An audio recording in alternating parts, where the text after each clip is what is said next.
welcome to another edition of Cults Coffee and Conversation. My name is Carl. And I'm Holly. I'd like to welcome you to another wonderful, exciting edition of Cults Coffee and Conversation. How are you, Holly? I'm doing well, and you, Carl? I'm doing well, thank you.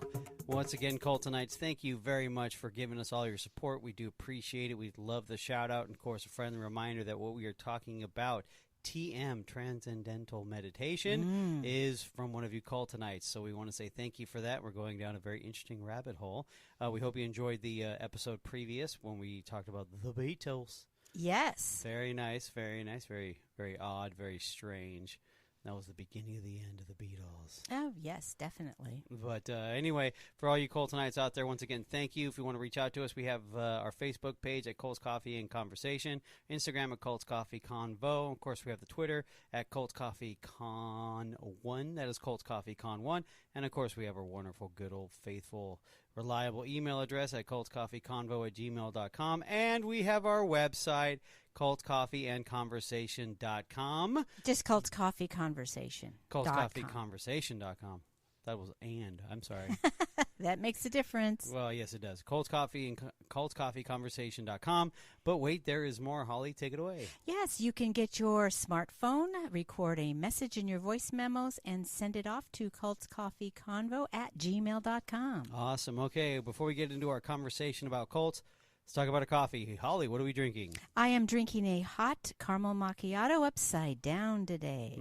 Delicious. And I'm having one of the best drinks they've ever invented, I'm not going to lie, is the brown sugar oat milkshake and espresso. Fantastic. It is delicious. Alrighty, Holly, you ready to get into it? I am ready. And so today, what we are going to do is I am going to basically read an article, or the majority of an article, or a blog spot, that it's called Corey's Dig. It's COREY''S, Corey's Digs. And it's was created by an investigative journalist, Corey Lynn, for the purpose of digging for truth in a world where nothing is as it seems, then connecting the dots and presenting her findings to us. So Corey focuses on larger webs and nests and areas that are seldom covered by mainstream media. She exposes operations, oftentimes with detailed timelines and maps, and documentation to provide the full scope of what may be transpiring, and she always cites sources with links to back it up. So this is a message from Corey on her blog spot. And I will put that information on our show notes. Beautiful. You can see this. We have been spoon-fed twisted narratives and deep forms of manipulation for centuries. Yes, centuries. It was much more difficult to seek out the truth long ago, but we live in an age where endless amounts of information is right at our fingertips. There is no longer an excuse to live in a fantasy land, turning a blind eye to the destruction happening all around us and hoping maybe things will get better one day. Okay. All right. So we're going to start. What does this have to do with our lovely group? Well, she did an article or a blog about the Fairfield, Iowa, with Transcendental Meditation. Wait a minute. You mean to tell me that they had their own little city? Yes, they did, which is an amazing thing since the Rajneeshis weren't able to get their city together. Because one's in Iowa and the other one is in Oregon. Well, there's probably other reasons. I did not dig into it, but I would wish I could, because it's not something you can easily dig into. Of course not. Yeah. Okay. All right. So let's go ahead and talk about it. Okay. Yes. So there's a little known place near Fairfield, Iowa, called the Maharishi Vedic City. Now, it's the officially incorporated in 2001. This little city, located right next to Fairfield Municipal Airport, easy in, easy out, boasts its very own outdoor observatory. Now, the Raj Ayurvedic Health Center and a hotel is located kitty corner to the Maharishi Vedic Pandit campus. Now, the campus itself spans 80 acres and consists of over 160 buildings designed according to the Maharishi Vatsu architecture, given the appearance of an army barracks. Now, they accommodate 1,000+ male pandits training to be the world peacekeepers. Now, pandits are students that train under the Maharishi's instruction, spending 8 hours a day in transcendental meditation and chanting to create an influence of world peace. And they do this for about 2 to 3 years. Oh, boy. Yeah, talk about dedication, right? Now, they began their training in India, and at a very young age, before moving to Iowa, the fully funded by the Maharishi followers, these pandits arrived from India in 2014. Now, it's allegedly that over 160 pandits went missing shortly after. Now, a mob of pandits attacked the sheriff astonishingly between 2008 and 2014. There were about 20 suicides in the small town of Fairfield, with a mere population of only between averages of 9,400 to 10,000 during those years, and we will get into that in detail. Yes, we will. So, right next door to the Maharishi Vedic city is the town, of course, is Fairfield. It's the Maharishi University of Management, also known as MUM. Now, that was founded in 1971 by Maharishi Mahesh Yogi, the same Maharishi who incorporated Maharishi Vedic City. They have a sprawling campus, around 270 acres total, which also consists of the Maharishi School of Age of Enlightenment, which goes from preschool to 12th grade. Now, the Maharishi Peace Palace is a large recreational center, two 20,000 square foot Golden Dome meditation buildings. Budding up with the campus is the Army National Guard facility, and then, this is interesting, an Abu Bakr Mosque located in the basement of the MUM Library, and the David Lynch Foundation television. Now, I've raised the question myself, why is there a mosque? I don't think they're into that stuff, but hey, who am I to know, right? That's because they're saying they're non-religious. Ah, gotcha. Now, Lynch is one of the biggest financial supporters of the Maharishi and played a big role in its development. Now, in fact, in 2010, Lynch organized an American Indian Sustainable Conference with Bill Clinton giving the opening address via a recorded message hosted by the Maharishi University. Now, Bill Gates giving a pledge cohort as well as Ray Dalio is a big supporter of David Lynch and meditation, and has given over $10 million to his foundation over the years. Even Marina Abramovic raves about Lynch's work and would very much like to meet him. So, in short, the schools, Pandits, compound, and overall lifestyle at the Maharishi all involves transcendental meditation as a requirement. Its headquarters are in Vlodrop, Netherlands, with operations all over the world. There are scientists and researchers who study the brain at the university compiling data. There are many rules, and they are not allowed to be broken, as is prevalent in testimonies further down in this article from those who have attended or taught there. Many celebrities have become very involved in TM throughout the years, and Jim Carrey was awarded an honorary PhD in 2014 from the Maharishi University of Management. Whereas Fairfield, Iowa hosts several Maharishi schools and facilities, these schools extend to Australia, Netherlands, England, South Africa, and India. Interestingly, the average age median for Maharishi Vedic City is 28, with an average income of $57,500, which is far greater than neighboring towns. The Washington Post reported, quote, his organization's $3.5 billion in assets include a chain of hotels, a health food distribution network, and a veritable library of instructional books and videotapes, in addition to real estate holdings that include a 5-story, 20,000 square foot building near the New York Stock Exchange. That is not the only way the Maharishi and friends made their millions. The Maharishi also founded numerous foundations, organizations, the Peace Palace, societies, 23 Maharishi Vedic Health Centers in 16 countries, a monetary system, global funds, Global Country of World Peace, worth reviewing, a publishing, television, and radio, and the World Plan Executive Council with many branches. The World Plan Executive Council was established in 1972 in both Switzerland and Washington, D.C. In 1985, an interesting civil suit was brought against them, which ultimately was dismissed and eventually settled. In the 1990s, WPEC in the United States became the parent company to an American for-profit hotel subsidiary called Heaven on Earth Inns Corp.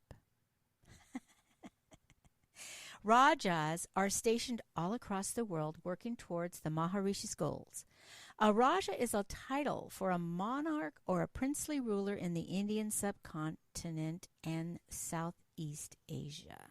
All righty. Okay. So, of course, TM is very mainstream as well because Oprah is talking about it. Of course. Because Oprah's on. What? Oprah's on. Oh, jingle. Anyway, Oprah has been promoting the town of Fairfield and the Maharishi for many years through the multiple articles and video series, and had the honor of meeting 800 residents Pandas in 2012. Now, despite all of the security, private property signs, and no outlets, they welcomed Oprah for a tour. As seen in this 4.5-minute video, she was thrilled to be the first one ever allowed inside the compound. Now, I'm going to have that video in the show notes. Beautiful. Now, this is what former residents, here we go, here comes the juice. Okay. Yes, former residents of the Maharishi and Fairfield are saying. Now, author Susan Shumsky spent 20 years with the Maharishi and served on his personal staff for 6 years during the time of the Beatles' attendance. Now, Susan shared her amazing story of how they were all 1,000 of them told that they needed to go to Fairfield, Iowa, her experiences while there, how she broke free, and what she now refers to as a cult. Quote, the first seeds of TM cult-like characteristics emerged in August of 1979 in Amherst, Massachusetts, where Maharishi gathered 2,600 meditators for World Peace Assembly. There he made a fantastic claim that the goddess, Mother Divine, had told him that crime, war, environmental toxins had polluted the earth. Now, Maharishi's world plan was to create a global peace wasn't working fast enough. Now, therefore, the goddess was threatening to annihilate the entire Earth's population. After Maharishi pleaded with her, she purportedly agreed to give him one last chance. Maharishi then declared that time had run out and there was a world emergency. All of us must pack our bags, relocate our families to Iowa within 1 week, and meditate together in order to prevent certain global annihilation. So about 1,000 of us moved to Maharishi International University, MIU, in Fairfield, Iowa, where the cult gradually took over our lives as we squandered our fortunes on various increasing expenses, TM courses, and products. That sounds familiar. 2 gigantic geodesic domes slathered in gold paint were built on the MIU campuses, one for men and another for women, where we practice group meditation twice daily. Every telephone/broadcast from Maharishi terrorized us into believing that if we did not adhere to his program, we would be responsible for a nuclear holocaust or the end of the world. His manipulative fear and intimidation tactics proved extremely effective motivators. Suicide in Fairfield. Now, we're going to talk about the suicides. There's quite a few of them. Now, the Iowa town struggles with mental health awareness, obviously, because his manipulative fear and intimidation tactics proves extremely effective motivators. Yeah, they are. That's a red flag of a cult. Now, of course, between 2008 and 2014, there were 20 suicides in the small town of Fairfield.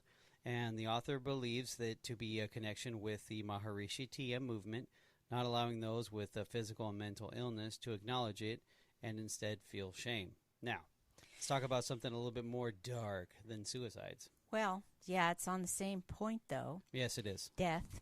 So there's, not surprisingly, even in an article about a murder at the Maharishi University, they include the Beatles guru in the subheading.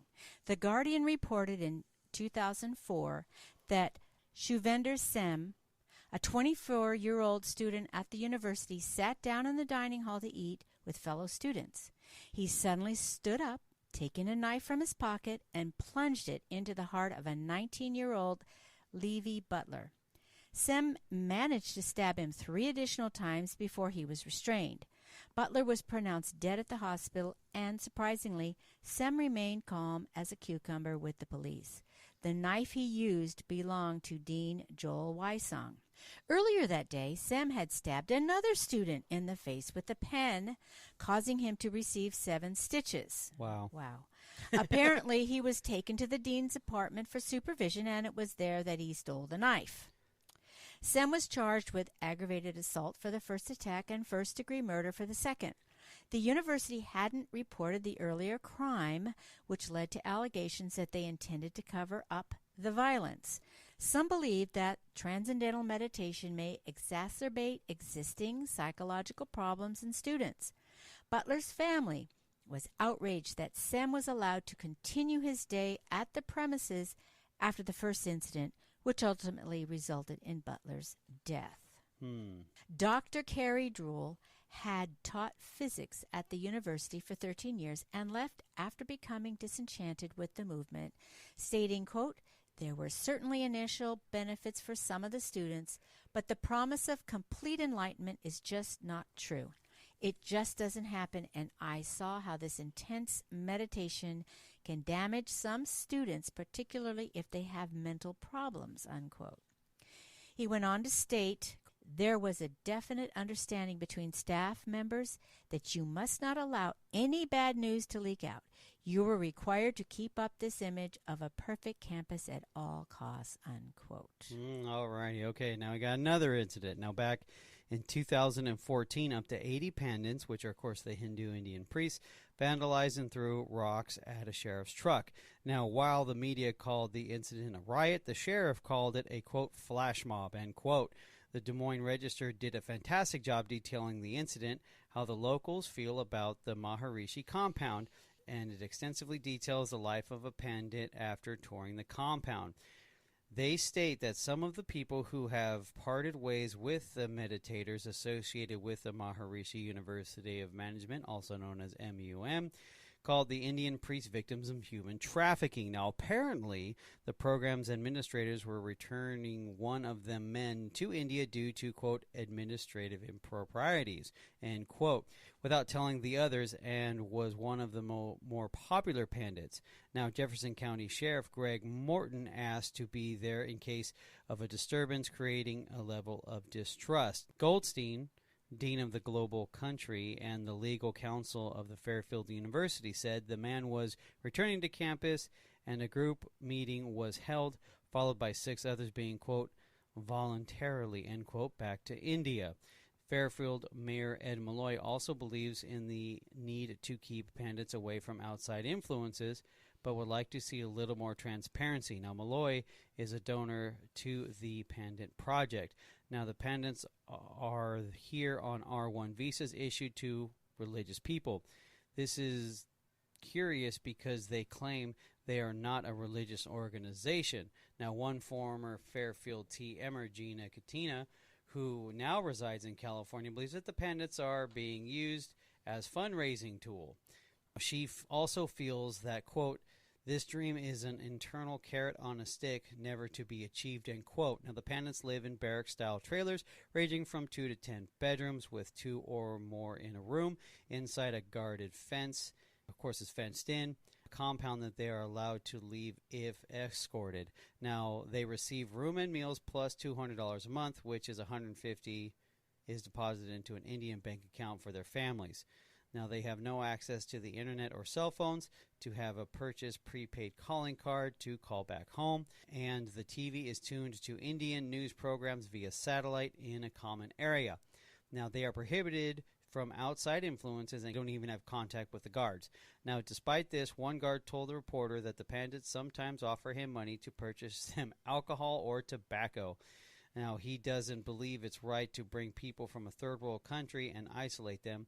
He believes, quote, these are regular human beings being told they are a god on earth, but they have no control over their passions, ego, or temperament. Interesting observation. Goldstein believes they provide a facility that is self-sufficient and states it's not quite fair for us to judge and project our values on the lifestyles they should have. He believes them to be content, yet now does this explain over 160 Pandits that appear have gone AWOL, or has disappeared, that he himself admits to. Over 160 missing Pandits from Iowa in 2014. Yeah. So just prior to the March 11th flash mob attack on a sheriff, High India Chicago reported on 163 pandits that went missing in January 2014. It seems to be the only U.S. paper that was talking about it. Several Indian sources picked up the story, such as Al Jazeera News India, NDA TV India, and India Today.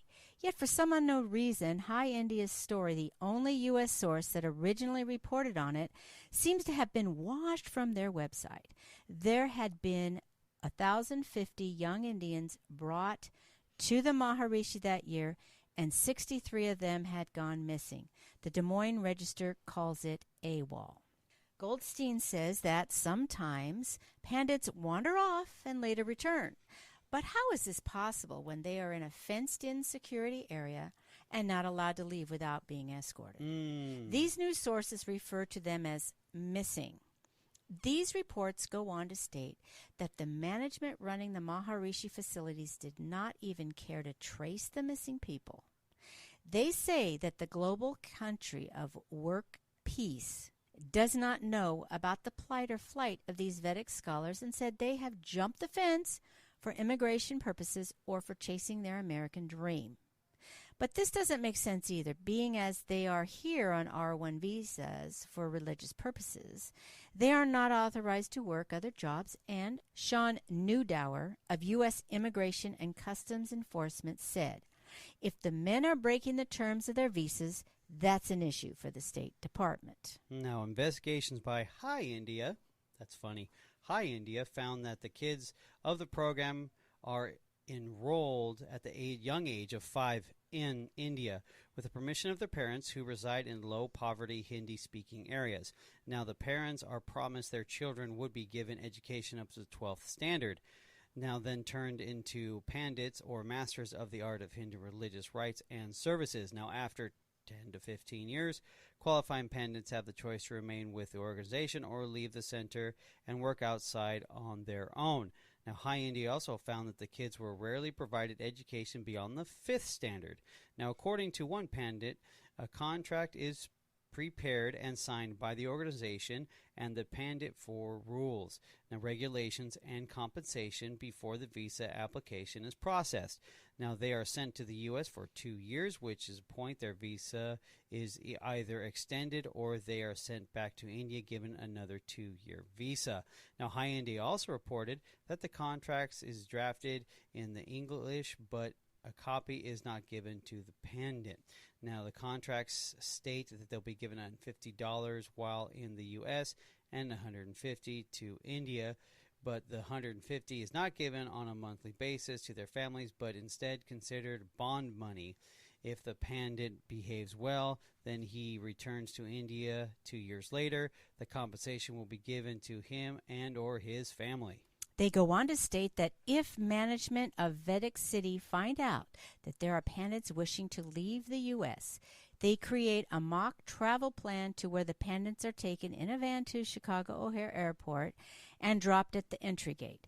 They are asked to wait for the aircraft to arrive while the driver leaves and then returns as a scare tactic. One pandit told them that some of the more strong-willed pandits run away from the airport for better prospects, while the others are picked up by the driver and taken back to Vedic City. They go on to state the following, quote, according to sources in the Indian consulate in Chicago, in a situation where an Indian passport holder is considered or presumed gone missing and his passport is left behind, it has to be returned immediately to the nearest Indian mission, which has to also be informed about the circumstances in which the Indian citizen went missing. The Chicago consulate, however, says that the GCWP has never returned or deposited any passport, and neither has it shared any missing person information. According the Sheriff's Department and Police Department of Fairfield, Iowa, no missing person report has ever been filed by the GCWP, unquote. Some may look at all of this as an unfortunate situation arising from a low-poverty area or those with strong religious beliefs. Others may see this as a form of human trafficking, where children are forced to live a certain way, then shipped off to another country and confined. One thing most people would probably agree on is that these pandits do not appear to be happy, fulfilled, or enlightened. Yeah. It's sex trafficking. It's human trafficking. It's not sex trafficking. It's not trafficking. I'm sorry. It's human trafficking. Yes. Anyway, so there's grave concern here. Now, most people who have tried meditation would likely agree to its benefits. Now, some have even endeavored into its transcendental meditation and found incredible results from that as well. Now, it's hard to dispute the benefits of these techniques offer, but this isn't about the benefits one receives from meditation. This is about a worldwide movement governed by rules with extreme consequences and a sense of power and control over the masses. And to what end? Now, they can continue to cry defamation all they want, but it doesn't preclude the fact that numbers of students, pandits, teachers, children, and locals have all raised grave concern over their practices, nor does minimizing the suppressing violence offer an excuse to the family of Levi Butler, who was murdered under their watch. Now, when people are not allowed to speak up, discuss, and process their emotions in an environment that assures you the highest level of enlightenment, this can be incredibly damaging. As observed in the above testimonies, there are most certainly pandits, students, and young children that have attended these schools who would very much like to speak up and share their views of the Maharishi and their environment, but there is a great fear to do so. Meanwhile, they have monopolized the minds of many across multiple countries, and it seems their followers and financial supporters have every intention to see this through. What is their ultimate end goal? World peace doesn't seem to fit the bill here. It seems only practical that a thorough investigation be done where numerous residents, students, and pandits are called upon in a private and independent setting to speak freely about the concerns they may have. It would also be prudent for an investigation into where all these missing pandits went. Maybe they did fly the coop or travel back to India, but what if something else happened to them? This is a country where people call in missing persons, no matter their age, within 24 hours of them missing. Why hasn't the management at the Maharishi reported this? They are here on R1 visas. They have a contract with their parents and a responsibility to uphold. How is turning a blind eye honoring these responsibilities or promoting any sense of world peace? Right. Okay, that's the end of the article. Right. So Fairfield, Iowa. Woo! Sounds like fun. Well, I do find it they hide under. Well, it brought up a good point earlier in the article where there was mentioning of, they're not a religion, but they're under religious visas. Yes, that's happened to the Rajneeshis. Right. So they brought over the Bhagwan, right. Okay, on an R1. Right. And they wanted to change it up. But see, they said they weren't a religion either. Right. But yeah, it just makes no weird sense. Yes. Yeah, and then it's still there, 2014. It's like, what's really going on? Right. And I'm sorry to interrupt, but also, notice, what was it? If he had 1,000 of these pandits doing their little meditation, world peace would be over, world hunger would be done, all that kind of. Well, that's what he was kind of spitting towards the Beatles and all that. Yes. That crew. Well, there's 1,000 of them. Okay, so we're going to go back. We're going to go into one more episode, I believe. Right. We're going to review. Well, I won't say it, but just in case it changes. Right. But we're going to talk more about these pandits, the world peace. Right. How that was tried to, become a reality. Right. Through TM. Right. That's it for this time. Yeah, pretty much. That wraps it up, guys. Once again, thank you guys for your support. We do appreciate all you wonderful Cultonites out there. You know where to hit us up at the Facebook fan page. Say that 15 times fast. The Facebook fan page, also the Instagram, the Twitter, the website itself, and the email address. And don't forget about the voicemail. Anyway, we appreciate you guys once again. Thank you. Good night, Holly. Good night, Carl.